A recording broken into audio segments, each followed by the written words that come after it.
$31.5 million doesn't belong to you, my father said, his voice sharp enough to cut glass. It belongs to this family. Hand it over. The words weren't a request. They were a sentence, a demand spoken like. I was just a vault with legs. My mother sat beside him, arms folded, her eyes colder than the marble floors beneath us.my name is Emily Carter. And from wherever you're watching this, stay with me, have you ever been treated like a stranger in your own bloodline? Like the moment you finally had something of your own, the people you trusted most tried to tear it away. I could still smell the fading perfume of my grandmother on the silk scarf folded in my lap. She had been gone for 3 weeks. My grandfather too. Together, they left me everything they had worked their entire lives to build, not my parents. Not my sister. Just me. I hadn't even touched the money yet. I hadn't figured out how to breathe without them. But here I was, their daughter, pinned under the greedy eyes of the people who raised me. Your grandparents didn't mean for you to keep it all, my mother added, her voice dripping with venom disguised as reason. They trusted you to share. You'll destroy this family if you don't. I stared at her. My heartbeat was thunder in my chest. Destroy this family? As if their love had ever been anything but conditional, the chandelier above us flickered, and for a second, I imagined my grandparents standing there, watching this scene unravel. They would have been ashamed, furious, heartbroken that I wanted to scream, to break something. But instead, I whispered, steady and low, it was their choice. Not mine. Their last wish. And I will honor it. My father's face darkened, jaw clenched, tight like stone. You don't understand, Emily. That money isn't safety. It's power. And if you think you can keep it from us, you're already making the biggest mistake of your life. His words crawled through my skin, chilling me to the bone. That was the moment I knew, this wasn't grief anymore. This was war. I didn't sleep that night. Every shadow in my room felt like their hands reaching for what wasn't theirs. By morning, my phone lit up with messages from my sister, Lauren. Her words were softer, sugared, but the poison was the same. You know Mom and Dad are right. Grandpa always said we're a family first. You don't really want to be selfish, do you? Selfish. That word sank its teeth into me. Lauren had always been the golden child. The perfect grades, the perfect smile, the perfect way she knew how to play my parents like a violin. And now, she was their messenger. I typed back with trembling fingers, it's not about selfishness. It's about respecting their will. They trusted me. No reply. Hours later, the doorbell rang. When I opened it, 2 lawyers stood there in dark suits, holding a thick envelope. Emily Carter, one asked. Yes. You've been served. Inside the envelope, legal papers. Filed by my own parents. They were suing me, their claim? That the $31.5 million was family property, and I was merely the temporary custodian. My chest burned as I read the words over and over. The people who had tucked me into bed as a child were now dragging me into court. I called my best friend, Rachel, the only person who had stood beside me through the funeral, through the endless nights of grief. She listened, silent at first, then said, you know what this is, right? They're testing how far you'll bend. If you give them an inch, they'll take everything. Her words were steel. I needed steel, but that night, as I sat alone at my grandmother's old oak desk, staring at the inheritance documents with trembling hands, I realized something. This wasn't just about money. It was about rewriting history. My parents wanted to erase the choice my grandparents made. To strip me of the only proof that, in the end, they had seen me, chosen me, loved me, and if I let them win, I'd lose not just the fortune, but the last piece of my grandparents' voice. So I made a promise in the silence of that room. If they wanted war, they were about to see a side of me they never believed existed. The courtroom smelled of polished wood and stale air, the kind that clings to you and makes breathing feel heavy. I sat at the defendant's table, my palms pressed flat against the cold surface, trying to ground myself. Across from me, my parents looked calm. Too calm. My father in a navy suit, chin high, as if this was just another business deal he was about to close. My mother in pearls, her eyes downcast, playing the role of the wounded parent, and then, Lauren. She sat behind them, her hands folded neatly in her lap, her expression carved into sympathy for them, not for me. My own sister wouldn't even meet my eyes. The judge shuffled papers. Carter versus Carter. We're here to determine the rightful ownership of the estate left by the late Thomas and Evelyn Carter. My grandparents' names echoed through the courtroom like ghosts. For a second, I thought I might break. But then, I felt Rachel's hand squeeze my arm. A silent reminder, don't let them rewrite the truth. Their attorney rose first. A man with silver hair and a voice like poison wrapped in silk. Your Honor, the estate in question has been wrongfully claimed by Miss Emily Carter. My clients, her parents, will show that the deceased intended the inheritance to remain within the family as a whole, not to be squandered by one untested, inexperienced heir. Untested. Inexperienced. They were painting me as a child. A liability. I wanted to scream, I was their choice. But I stayed silent. My lawyer, thank God for her, stood. She was young but sharp, fire in her eyes. Your Honor, the will is clear. Thomas and Evelyn Carter designated their granddaughter, Emily, as the sole beneficiary. Not as custodian. Not as distributor. Beneficiary. Period. The judge nodded, flipping through documents. Then came the first strike. My father took the stand. He spoke about family. About loyalty. About sacrifice. He painted himself as the hardworking son who had built the foundation for his parents' success, claiming the fortune was as much his as theirs. And then, he turned his gaze toward me. My daughter was always distant. She never understood what it means to keep this family together. I love her, but I fear she'll squander what generations built. That money isn't meant for her alone. It's meant for all of us. The word stabbed. I love her, but I kept my face stern. But inside, I was cracking when it was my turn to take the stand. My throat closed. The judge asked simple questions. Did I receive the will? Did I understand its contents? Yes. Yes, but when I glanced at my parents, their eyes were knives. I realized this wasn't just about law. This was about breaking me until I handed it over. As I stepped down from the stand, my father leaned closer, his lips barely moving. You won't last, Emily. You don't know what we're capable of. My blood turned to ice, because in that moment, I believed him. The trial adjourned for the week, but the war followed me home. The first message came at midnight. Blocked number. Drop the case before you ruin us all. The second came an hour later. Money can't buy family, Emily. But it can bury you. I sat in the dark, phone glowing in my hand, the silence of my apartment thick and suffocating. Each buzz of the device felt like a knife pressed against my skin. By morning, the whispers had begun. At the coffee shop near my building, a woman I barely knew leaned over and asked, "Why are you suing your parents? Doesn't family matter to you?" They had poisoned the air around me. My parents. My sister. Every friend of theirs became a messenger, their gossip a weapon. I tried to go to the grocery store and overheard a couple whispering my name, shaking their heads. By the time I reached the register, I was trembling. Rachel stayed by my side, a wall against the storm. They're isolating you, she said, pulling me into her arms. If they can make you feel alone, they think you'll give in. You won't. You can't. But the cracks deepened. One night, I came home to find my apartment door slightly open. Nothing stolen. Nothing broken. Just moved. My grandmother's scarf, the one I kept folded in a drawer, was now laid neatly across my bed. A message. They had been inside. I called the police. Filed a report. But without proof, it was just another line of ink on paper. My parents' faces floated in my mind. Their calm smiles in the courtroom. Their hands folded like saints. And then that night, I didn't sleep. I sat on the floor, scarf clutched in my hands, and whispered into the silence, I won't let you take them from me again. The next day, I walked into the courthouse with fire in my chest. My lawyer asked if I was ready for round 2 more. Then ready, I told her, because if they wanted to play dirty, I was done playing fair. The courtroom was colder this time, though maybe it was just me.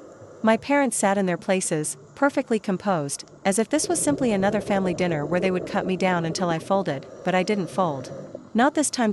My lawyer slid a folder across the table toward the judge. Your Honor, before continuing, we'd like to submit supplemental evidence. Inside were handwritten letters. My grandmother's handwriting, delicate, looping cursive.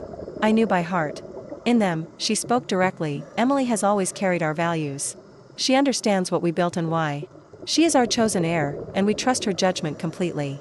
The courtroom shifted.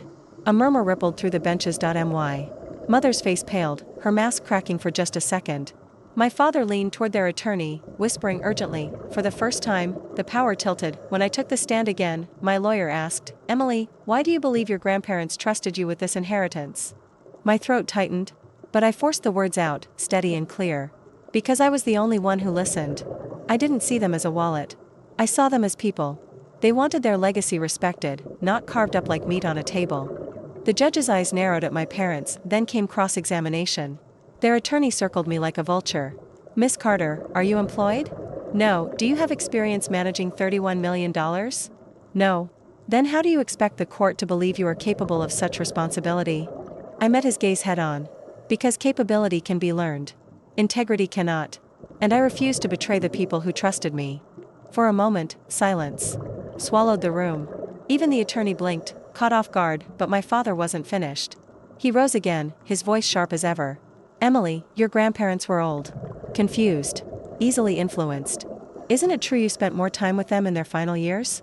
Isn't it possible you manipulated them into changing their will? The words cut deeper than anything before. He wasn't just attacking me. He was accusing me of betraying the very people I loved most. I felt Rachel's eyes on me from the back row. Steady. Fierce. I inhaled. Exhaled. No, Dad. I didn't manipulate them. But it sounds like you wish you had. The courtroom gasped. The judge banged his gavel. Silence. For the first time, my father's composure cracked. His jaw twitched.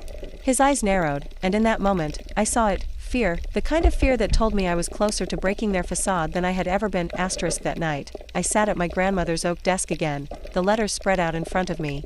Their handwriting was still alive, each loop and curve pulsing like a heartbeat, but the echo of my father's accusation gnawed at me. Manipulated them. It wasn't just a legal tactic.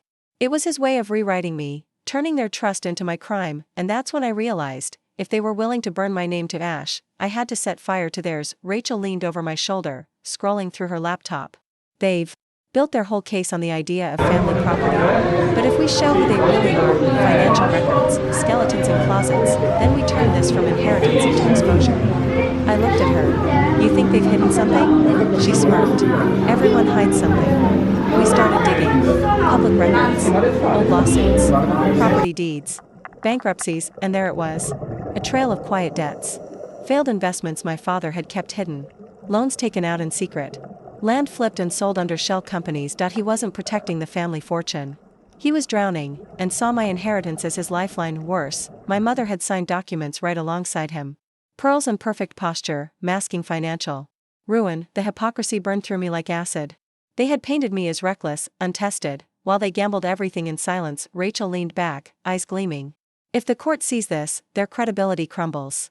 But if the world sees it, she didn't have to finish. I imagined the headlines. The whispers reversing. Every person they turned against me, watching them fall, for the first time. In weeks, I smiled. Not out of joy, but out of something sharper. Revenge wasn't just survival anymore. It was justice. I folded the papers neatly, slid them into a fresh envelope, and whispered into the night, "You wanted war, Dad? Mom? Then you'll have it."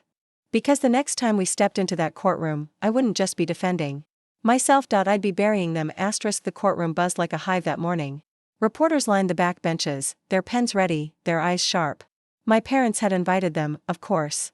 They wanted the story framed their way, dutiful parents versus the ungrateful daughter, but they didn't know what I carried in my bag. The hearing began. Their attorney rose, rehearsed and smug. "Your Honor, the defense continues to paint this as a matter of trust. But my clients will demonstrate, beyond question, that their daughter is incapable of managing such a vast estate. We ask again that she be removed as sole beneficiary." He gestured toward me, as though I were some reckless child playing dress-up in adult shoes. The judge turned. "Miss Carter, do you have a response?" I stood slowly, every muscle tight with control. "Yes, Your Honor. I do." My lawyer handed the judge a new folder. Inside, documents. Bank statements. Deeds. Debt records. "The truth over the past 10 years, my lawyer said, her voice cutting like glass, Mr. and Mrs. Carter have accumulated over $4.6 million. In failed business ventures, private loans, and undisclosed debts. They have hidden assets under shell corporations, mortgaged properties without disclosure, and engaged in financial misrepresentation." The courtroom erupted. I watched my father's face drain of color, my mother clutching her pearls like they could strangle the truth back into silence. Their attorney stammered, flipping through the documents. This is irrelevant. This has nothing to do with the inheritance." But the judge's eyes were locked on them. "On the contrary. If your clients claim to be the rightful stewards of this estate, their financial stability is absolutely relevant." The room tilted in my favor, then came the dagger. My lawyer slid forward the letters, the ones in my grandmother's hand. "In addition, we present the late Evelyn Carter's written statement, explicitly affirming her granddaughter Emily as the heir. Not her son. Not her daughter-in-law. Emily. Because she knew who could be trusted." The silence after that was deafening. My father's jaw clenched so tight I thought his teeth might shatter. My mother's eyes darted, searching for an exit. That didn't exist. I turned toward them, my voice steady enough to cut bone. "You tried to strip me of their love, their trust, their legacy. But all you've shown this court is who you really are." For the first time, they looked small. Not powerful. Not untouchable. Just two people caught in the wreckage of their own lies. The judge leaned forward, gavel poised. I'll deliver my ruling tomorrow. But the truth was already alive, burning in every corner of that courtroom, and for the first time, I knew. I'd won. The courtroom was silent when the judge entered the next morning. Every breath felt like it could tip the balance. I sat straight, my grandmother's scarf wrapped around my wrist like armor. Rachel behind me. My parents across the aisle, their faces carved in stone, as if stubbornness could undo the truth. The judge cleared his throat. I have reviewed the evidence. The will is valid. The designation of Emily Carter as sole beneficiary is indisputable. The claims presented by Mr. and Mrs. Carter are not only unsubstantiated, but reveal a pattern of financial instability and deception that further supports the wisdom of the deceased's decision. My heart stopped. Then, this court rules. In favor of the defendant. Emily Carter retains full and exclusive rights to the estate. The gavel cracked down like thunder, and just like that, it was over. I exhaled a breath I'd been holding for months. My hands shook, not from fear this time, but release. I turned. Reporters scribbled furiously. Eyes darted from me to my parents, who sat frozen, stripped of their masks. My father's fists curled, his jaw locked, but there was no saving him now. My mother's pearls trembled against her chest, each one a bead of denial cracking under weight. The mighty had fallen. Not with flames, but with truth. As we walked out of the courthouse, the morning light struck my face. Rachel squeezed my hand. It's done, Em. They can't touch you anymore. But it wasn't victory I felt. Not entirely. It was something quieter. Something heavier. I drove straight to the cemetery. The world was still, the breeze carrying the faint scent of lilacs. I knelt before the stone etched with my grandparents' names, the scarf still wrapped around me. I did it, I whispered. My voice broke. They tried to take everything, but I didn't let them. I kept your choice. Your legacy. Your love. The sun dipped lower, spilling gold across the graves. And for the first time since they'd left, I didn't feel alone. I felt them, not in money. Not in marble courtrooms or verdicts. But in the quiet, in the earth, in the echo of their trust that no one could ever take. I laid the scarf across the stone and stood tall. My parents thought the inheritance was power. They never understood the truth. It wasn't power. It was freedom, and I was finally free.